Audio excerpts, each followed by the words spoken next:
Elliot Harlow's fingers trembled as he traced the strange symbols etched into the ancient codex. The university's basement archive smelled of dust and forgotten knowledge, a fitting place for a man whose career in xenolinguistics had become as obsolete as the dead languages he studied. 38 years old and talking to yourself in a basement, he muttered, adjusting his glasses. Not exactly the prestigious academic career you dreamed of, is it? The codex, reportedly recovered from a meteor crater in Kazakhstan, had been gathering dust for decades. Most scholars dismissed it as an elaborate hoax, but something about the mathematical precision of its language patterns had captured Elliot's imagination.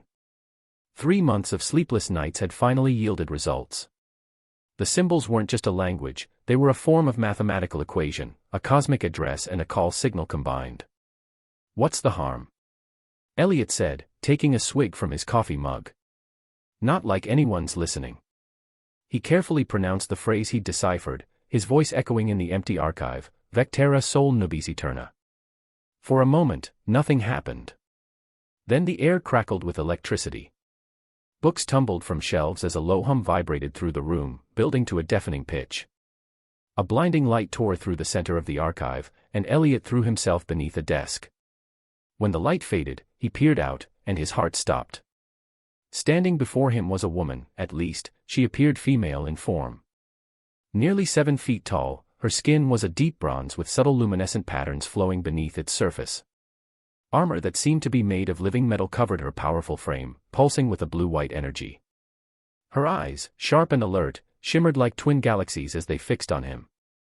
Vectera null divinus, she spoke, her voice resonating like struck crystal. Then, switching to perfect English, you summoned me, human. Elliot scrambled to his feet, knocking over his coffee. This isn't, you're real. I am Kaida, sentinel of the Seventh Veil, warrior of the Arcturus Covenant. She knelt before him, placing a fist against her chest. And you are my chosen. You're what? Elliot backed against the wall.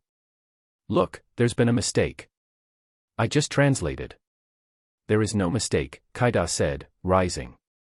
The Vectera cannot be spoken by any except those whose destiny is entwined with ours. You spoke, I answered. Her eyes narrowed. But this is not as it should be. The timing is wrong.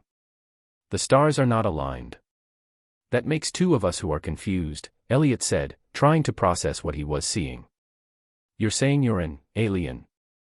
Your people once called us gods, she replied. Then demons. Then myths. She touched the codex. This contains but fragments of our covenant with your world. Suddenly, alarms blared throughout the building. Red emergency lights pulsed as a computerized voice announced, security breach detected. Unknown energy signature. Lockdown initiated.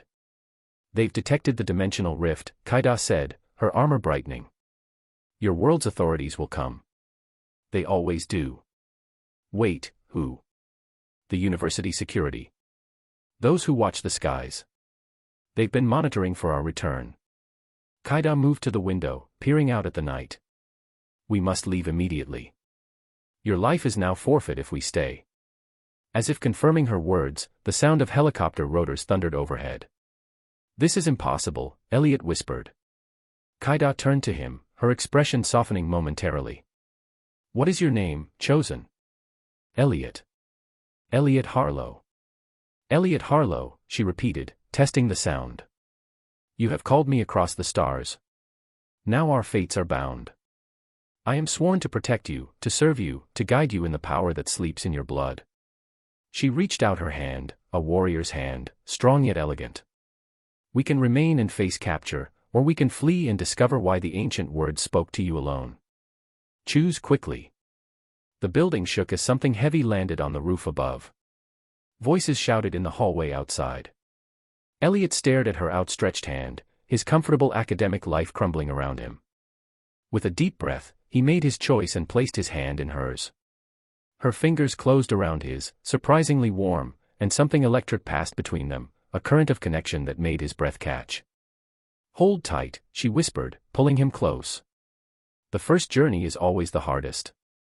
The door burst open behind them as men in tactical gear poured in.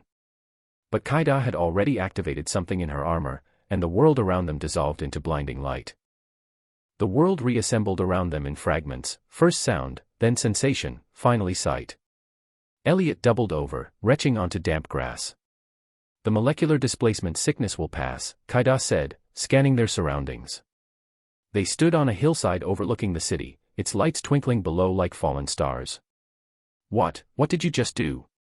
Elliot gasped, wiping his mouth. Short-range phase shift. My armor can transport us limited distances. She frowned. It would normally be farther, but this planet's electromagnetic field has changed since my people last visited. Elliot tried to steady his breathing. Those men, who were they? Your government has known of our existence for centuries. They've been preparing for our return. Her armor dimmed, shifting to a more muted tone. We should move. They'll track the energy signature. They pushed through dense forest, the night air cold against Elliot's face. His academic mind raced to process everything, an alien warrior bound to him through an ancient pact, government agencies hunting them, powers he couldn't comprehend. There, Kaida pointed to a structure ahead. Abandoned, but with power signatures. It was an old research station, its concrete walls covered with moss and graffiti. Kaida broke the lock with disturbing ease, and they slipped inside. Why me? Elliot asked as they moved through dusty corridors. Why did the summoning work when I said those words? Kaida found a room with intact furniture and gestured for him to sit. The Vectera, the summoning, only works with those who carry the blood of the Covenant. Somewhere in your lineage, human, my people left their mark. She removed her helmet, revealing a face both alien and beautiful, high cheekbones, a strong jawline, and eyes that shifted color like aurora borealis. Her hair, released from the helmet, cascaded down in iridescent waves that seemed to capture light from invisible sources. You're staring, she observed. Elliot looked away, embarrassed. Sorry. It's just, you look almost human. Or perhaps humans look almost like us, she replied with the hint of a smile. We seeded many worlds. She sat across from him, her armor reshaping itself to accommodate the position.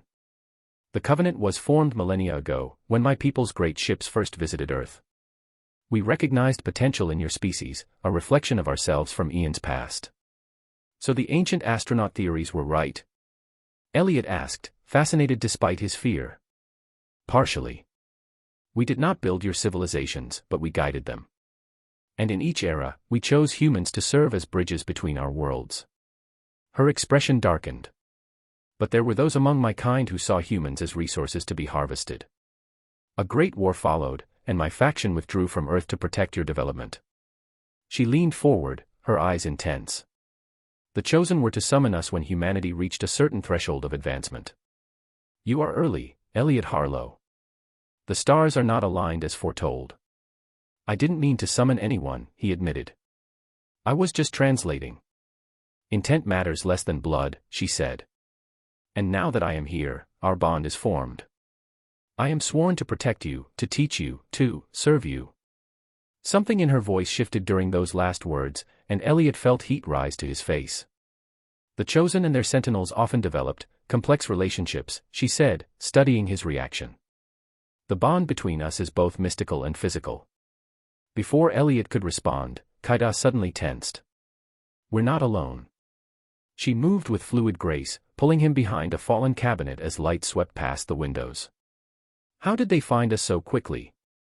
Elliot whispered. Your phone, she hissed. They're tracking it. Elliot fumbled for his smartphone, shutting it off. Will that help? No. But this will. She pressed her palm against his chest. A warm sensation spread through him as her hand glowed briefly. A cloaking field. It will mask your bioelectric signature. Her face was inches from his, her breath warm against his skin. For a moment, something electric passed between them, a connection that transcended their differences. I will keep you safe, she whispered, and in that moment, despite everything, Elliot believed her. Dawn broke over unfamiliar mountains as Elliot and Kaida approached a modest cabin nestled among towering pines. 3 grueling days of evading pursuit had left Elliot exhausted, but Kaida remained vigilant, her posture betraying no fatigue. You're certain your Professor Amara Jensen can be trusted? Kaida asked, eyes scanning the perimeter. If anyone understands what's happening, it's her, Elliot replied. Her work on comparative mythology and astronomical alignments in ancient cultures, everyone thought she was eccentric, but maybe she was onto something. The door opened before they could knock. Professor Jensen, a woman in her 60s with silver-streaked black hair and sharp eyes, regarded them with surprising calm. "I've been expecting you," she said simply. "Though not for another 7 years." Kaida's eyes narrowed. "You know of the Covenant?" "Come inside," Amara said. Quickly. The cabin's rustic exterior belied its interior, a sophisticated blend of modern technology and ancient artifacts. One wall displayed star charts with complex calculations. Another held weapons that looked uncannily similar to components of Kaida's armor. "I've dedicated my life to preparing for the return," Amara explained, serving them tea. "My grandmother was a keeper, one of those entrusted with preserving knowledge of the Arcturus Covenant." "You never mentioned any of this," Elliot said, betrayal edging his voice. "Would you have believed me?" Amara countered. "That aliens once walked among us. That certain bloodlines were chosen to maintain contact." "My arrival is premature," Kaida interjected. "The celestial conjunction is years away." Amara nodded. "Which means the protection of the alignment is absent. You're vulnerable, Sentinel. And you," she turned to Elliot, "are unprepared for what it means to be chosen." "I didn't ask for this," Elliot said. "Few ever do," Amara replied. "But your blood speaks what your mind does not. The connection between Sentinel and Chosen is not mere allegiance, it's a symbiotic bond. Each strengthens the other." Over the following days, Amara's sanctuary became their training ground. Kaida taught Elliot the fundamentals of their bond, how her strength could flow into him, how his thoughts could guide her actions. The more they practiced, the more attuned they became. One evening, as sunset painted the mountains gold, Elliot found Kaida meditating on a cliff edge, her armor retracted to reveal a simple bodysuit that highlighted her powerful yet graceful form. "Your world has changed much since my people left," she said without turning. "Yet some things remain eternal. The mountains. The stars. The pull between kindred spirits." Elliot sat beside her. "Is that what we are? Kindred spirits? We are becoming so." She turned to face him, her eyes reflecting the dying sun. "The bond grows stronger each day. I feel your emotions, your thoughts. Do you feel mine?" He did, faintly at first, but growing clearer. Curiosity. Concern. And something deeper, warmer. "In my culture," she continued, "sentinels and their chosen often became more than protector and protected. The bond encourages intimacy." Her hand found his, fingers intertwining. The contact sent a wave of sensation through him, not just physical attraction, but a deeper resonance, as if their very atoms recognized each other. "I've never felt anything like this," he admitted.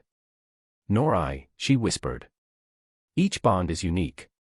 Their first kiss was tentative, a bridge between worlds. Her lips were warm, surprisingly soft. As they drew apart, the setting sun caught her features, making her seem both alien and achingly familiar. That night, as they lay together in the small cabin bedroom, their bodies exploring this new dimension of their bond, Elliot felt something fundamental shift within him. This wasn't just desire, it was recognition, completion. But even as they found solace in each other's arms, beyond the sanctuary's protection, forces were gathering. A hidden military division had tracked unusual energy signatures to the region. And its commander, General Dominic Voss, had spent his entire career preparing for the return of what he called the celestial threat. "We found them," he told his assembled team, pointing to thermal imaging of the cabin. "And tomorrow, we take the alien into custody." The attack came at dawn, precise, coordinated, overwhelming. Smoke grenades crashed through windows as armored figures swarmed the cabin. Kaida reacted instantly, her armor materializing as she shielded Elliot with her body. "Get to the bunker," Amara shouted, revealing a hidden trapdoor. "I'll hold them off." "We won't leave you," Elliot protested. "This was always my purpose," Amara said, revealing a weapon of clearly alien design. "To protect the chosen until the time of return." Kaida pulled Elliot toward the escape route. "She honors her oath as I honor mine." The underground passage led them deep into the mountain, but their pursuers were relentless. As they emerged into a forested ravine, a blinding light engulfed them. Kaida pushed Elliot aside as energy nets descended, wrapping around her powerful form. "Run," she commanded, struggling against restraints specifically designed to counter her technology. "Find the other keepers. They'll help you. I won't leave you." Elliot reached for her, but strong hands grabbed him from behind. "Target secured," a voice reported. "Secondary subject in custody." Everything went black. Elliot awoke in a sterile room, wrists bound to a chair. Across from him sat General Voss, a hard-faced man with calculating eyes. "Professor Harlow," Voss began, "you've become entangled in matters beyond your understanding." "Where is she?" Elliot demanded. "The alien entity is secure. We've been preparing for their return for generations." Voss leaned forward. "They're not benevolent visitors, Professor. They're advanced scouts for an invasion." "That's not true," Elliot said. "The Covenant is a lie," Voss interrupted. "A myth created to ensure human compliance. We've recovered artifacts, studied their technology. These beings view us as resources, not equals." "You're wrong about her," Elliot insisted. "About all of it. Because you formed an attachment." Voss's expression held disgust. "She's programmed to seduce you, to strengthen the psychic bond they use to control their human assets." Despite his restraints, Elliot could feel something of Kaida, distant pain, determination, and a thread of communication. She was alive, fighting, reaching for him across their bond. "You can help us," Voss continued. "The entity responds to your genetic signature. With your cooperation, we can access their technology, prepare our defenses. And if I refuse? Then we'll extract what we need by other means." Hours later, transferred to a cell, Elliot closed his eyes and focused on the bond. Following Kaida's earlier teachings, he reached across the psychic connection. "Kaida?" The response was weak but clear. "Elliot. You live. Where are you?" "Laboratory level. There, studying my armor. Testing its limits. And mine." Elliot's rage flared. "I'll find you. I promise." That night, as he feigned sleep, a guard entered his cell, Amara, disguised in uniform, her face bruised but determined. "Not dead yet," she whispered, freeing him. "Follow me. Quickly." As they navigated the facility's labyrinthine corridors, Amara explained, "Voss heads a shadow organization called Aegis. They've misinterpreted the ancient warnings. The Arcturians have factions, like any civilization. Kaida's people are protectors, not conquerors." "How do you know all this?" Elliot asked. Amara's smile was sad. "Because I am more than a keeper, Elliot. I am half Arcturian.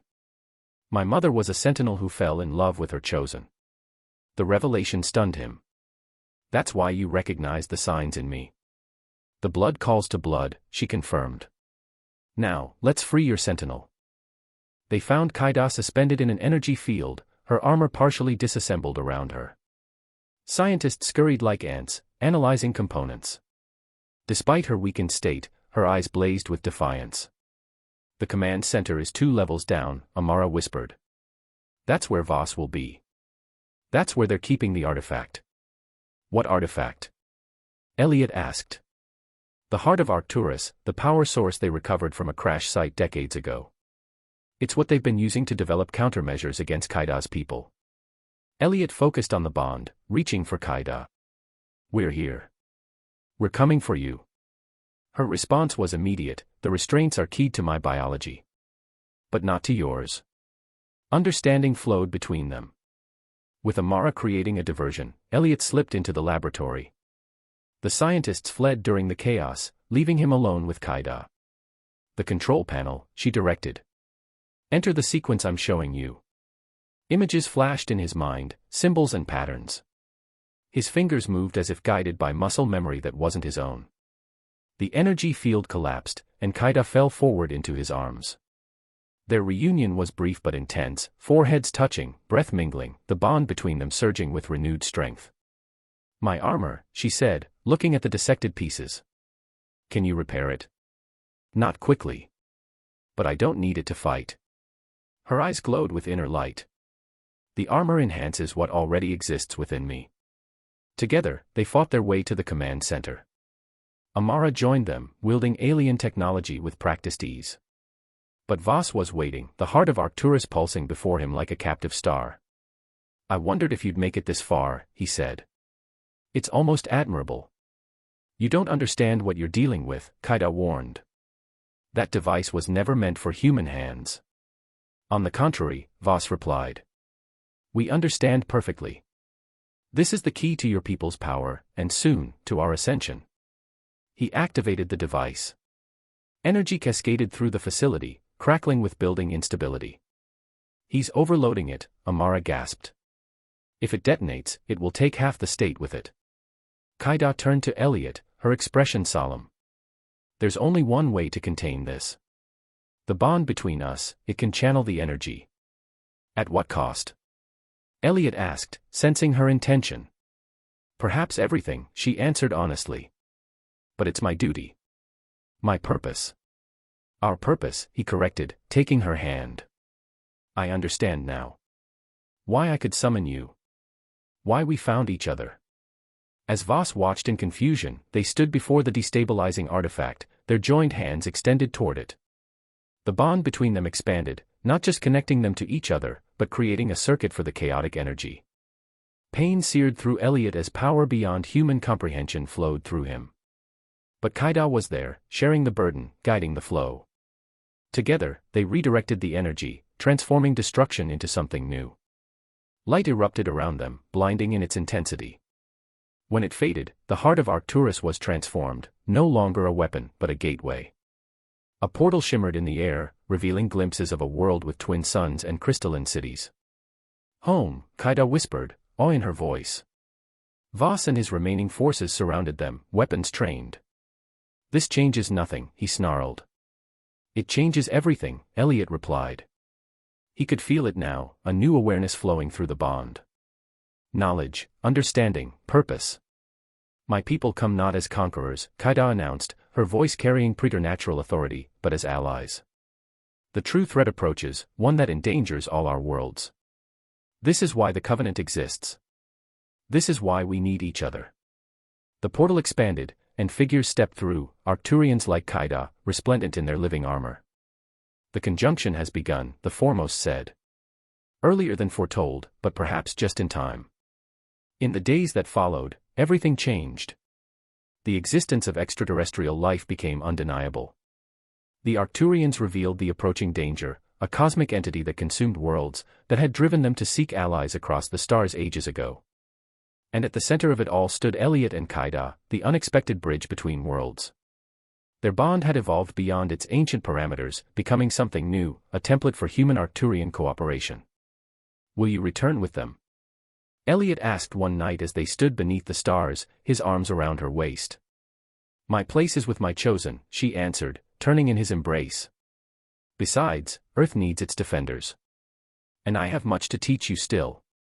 Their kiss sealed a promise, not just between two beings, but between civilizations.